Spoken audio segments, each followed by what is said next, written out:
Judges chapter 1. Tribes possessed the land. Now it came to pass that after the death of Joshua, that Benaiah Israel inquired of Adonai, saying, Who will be the first to go up for us against the Canaanites to attack them? Adonai said, Judah will go up. Behold, I have given the land into his hand. Judah then said to his brother Simeon, Come up with me to my allotted territory, so that we may fight against the Canaanites, and I also will go with you into your allotted territory. So Simeon went with him. When Judah went up, Adonai delivered the Canaanites and the Perizzites into their hands. They struck down 10,000 of them at Bezek. They found Adoni-Bezek in Bezek, engaged him in battle, and defeated the Canaanites and the Perizzites. Though Adoni-Bezek fled, they pursued him, caught him, and cut off his thumbs and his big toes. So Adoni-Bezek said, 70 kings have their thumbs and big toes cut off, used to pick up scraps under my table, as I have done, so God has repaid me. Then they brought him to Jerusalem, and he died there. Then the children of Judah attacked Jerusalem, captured it, struck it with the edge of the sword, and set the city on fire. Afterwards, the children of Judah went down to fight against the Canaanites that dwelt in the hill country in the Negev and in the lowland. Judah then marched against the Canaanites who dwelt in Hebron. The former name of Hebron was Kiriath Arba, and they defeated Sheshai, Ahiman, and Talmai. From there, Judah marched against the inhabitants of Debir. The former name of Debir was Kiriath Sepher. Caleb said, Whoever attacks Kiriath Sepher and captures it, to him will I give my daughter Achsah for a wife. So Othniel, son of Kenaz, Caleb's younger kinsman, captured it. So Caleb gave him his daughter Achsah as a wife. Now it came about when she came to him, she had persuaded Othniel to ask her father for a field. When she got off her donkey, Caleb asked her, What do you need? Give me a blessing, she said, for you have given me land in the Negev. You should also give me springs of water. So Caleb gave her the upper springs and the lower springs.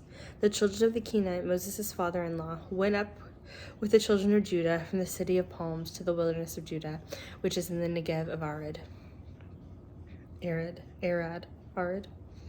They went and settled with the people. Then Judah went with his brother Simeon, and they defeated the Canaanites that inhabited Zaphath. They utterly destroyed it, and thus the name of the city was called Hormah. Also Judah captured Gaza with its territory, Ashkelon with its territory, and Ekron with its territory. Adonai was with Judah, and he possessed the hill country, but he could not drive out the inhabitants of the valley because they had iron chariots. Then they gave Hebron to Caleb, as Moses had promised, so he drove out from there the 3 sons of Anak. But the children of Benjamin did not drive out the Jebusites who inhabited Jerusalem. So the Jebusites continued to live with the children of Benjamin in Jerusalem to this day. Also the house of Joseph marched against Bethel, and Adonai was with them.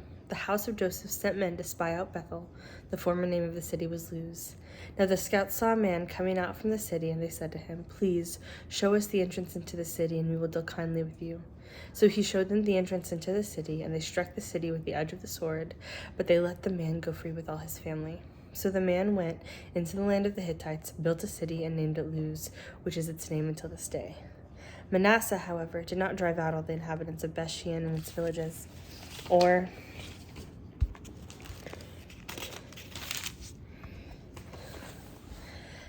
Taanach and its villages, or the inhabitants of Dor and its villages, or the inhabitants of Ibleam and its villages, or the inhabitants of Megiddo and its villages. So the Canaanites resolved to dwell in the land. When Israel became strong, they put the Canaanites to forced labor, but they did not drive them out, nor did Ephraim drive out the Canaanites who were living in Gezer.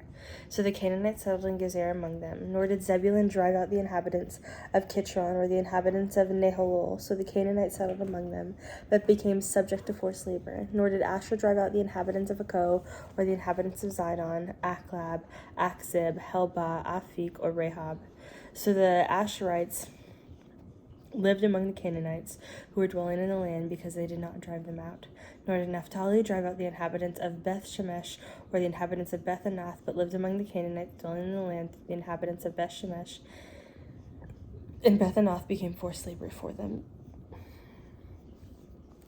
But the Amorites forced the children of Dan into the hill country, for they would not let them come down into the valley. Also the Amorites perished in dwelling in Mount Heres, in Ajalon, and in Shaalbim. But when the hand of the house of Joseph prevailed, they became forced labor for them. So the territory of the Amorites ran from the ascent of Achrabim, from the rock of and upward. Judges chapter 2.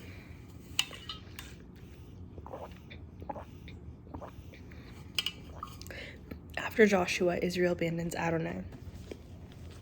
Now the angel of Adonai came up from Gilgal to Bochim and said, I brought you up out of Egypt and took you into the land which I swore to your fathers. I also said, I will never break my covenant with you. Now as for you, you must make no covenant with the inhabitants of this land. You must break down their altars, but you have not listened to my voice. What is this you have done? Therefore I also said, I will not drive them out from before you, but they will be thorns in your sides, and their gods will be a snare to you. Now when the angels of Adonai spoke these words to all of Bnei Israel, the people lifted up their voice and wept. So they called the name of that place Bochim, and they sacrificed there to Adonai. Now when Joshua had sent the people away, Bnei Israel went every man to his inheritance to possess the land.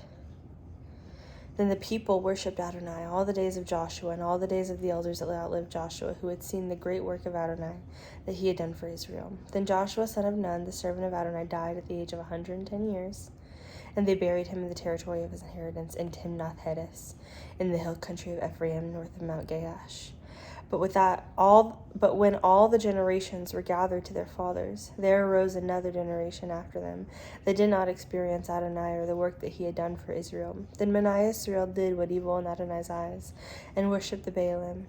They abandoned Adonai and the God of their fathers, who had brought them out of the land of Egypt, and followed other gods from among the gods of the peoples around them, and bowed down unto them. So they provoked the anger of Adonai.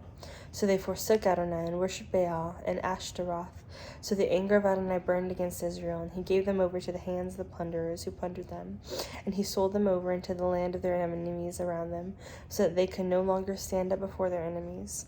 Whenever they went out, the hand of Adonai was against them for evil, as Adonai had spoken, and as Adonai had sworn to them. So they were severely distressed. And the rise of judges happened.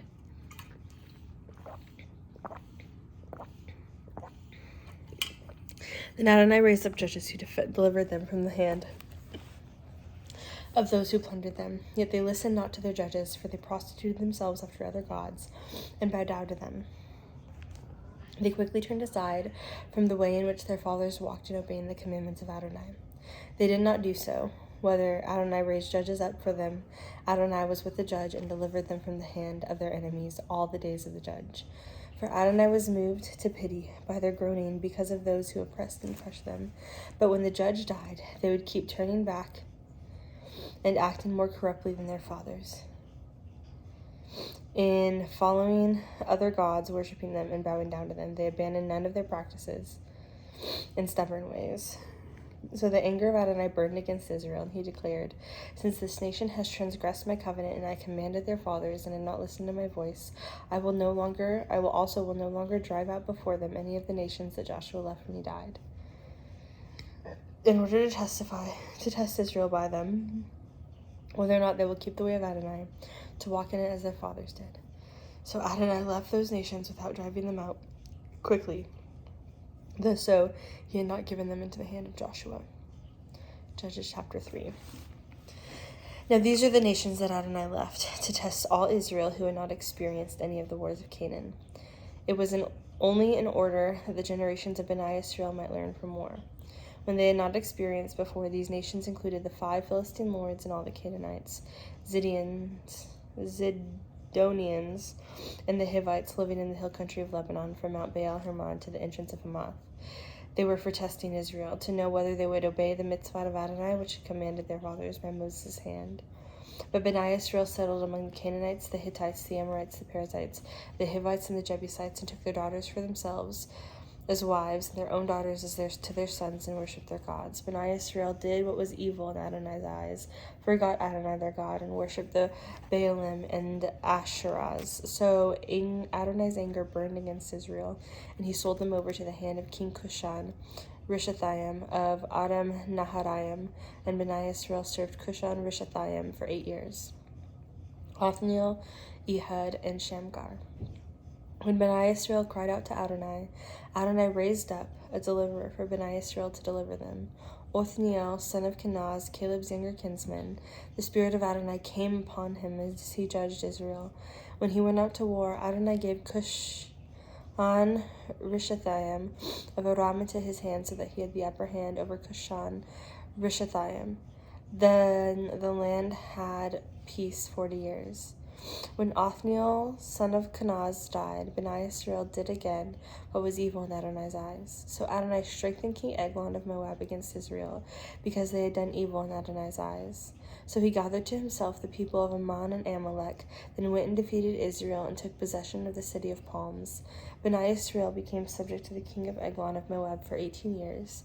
But when Bani Israel cried out to Adonai, Adonai raised up a deliverer for them, Ehud son of Gera the Benjaminite, a left-handed man. Now Bani Israel sent tribute with him to King Eglon of Moab. Ehud made himself a double-edged sword, a cubit in length, which he girded on his right thigh under his cloak. Then he presented the tribute to King Eglon of Moab. Eglon was a very fat man.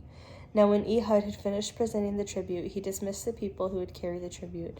But he himself turned back at the idols that were near Gilgal and said, I have a secret message for you, O king. Keep silence, he replied. So all his attendants left him. Then Ehud approached him while he was sitting alone in the roof chamber, where it was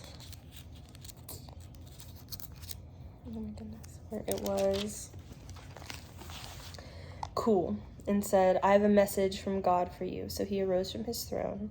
Then Ehud reached with his left hand, drew his sword from the right thigh, and thrust it into his belly. Even the handle went in after the blade, and the fat closed over the blade, for he did not withdraw the sword out of his belly, and the filth came out.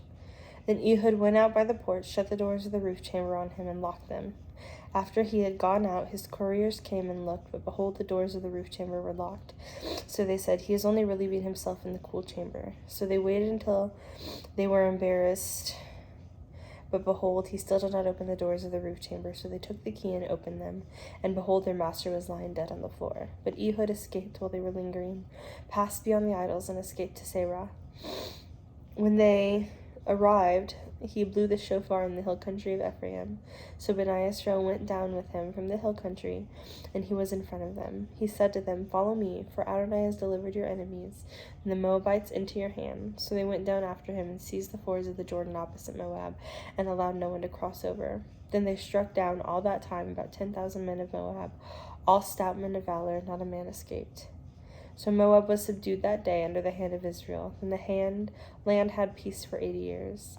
After him came Shamgar, son of Anath, who struck down 600 Philistine men with an ox goad.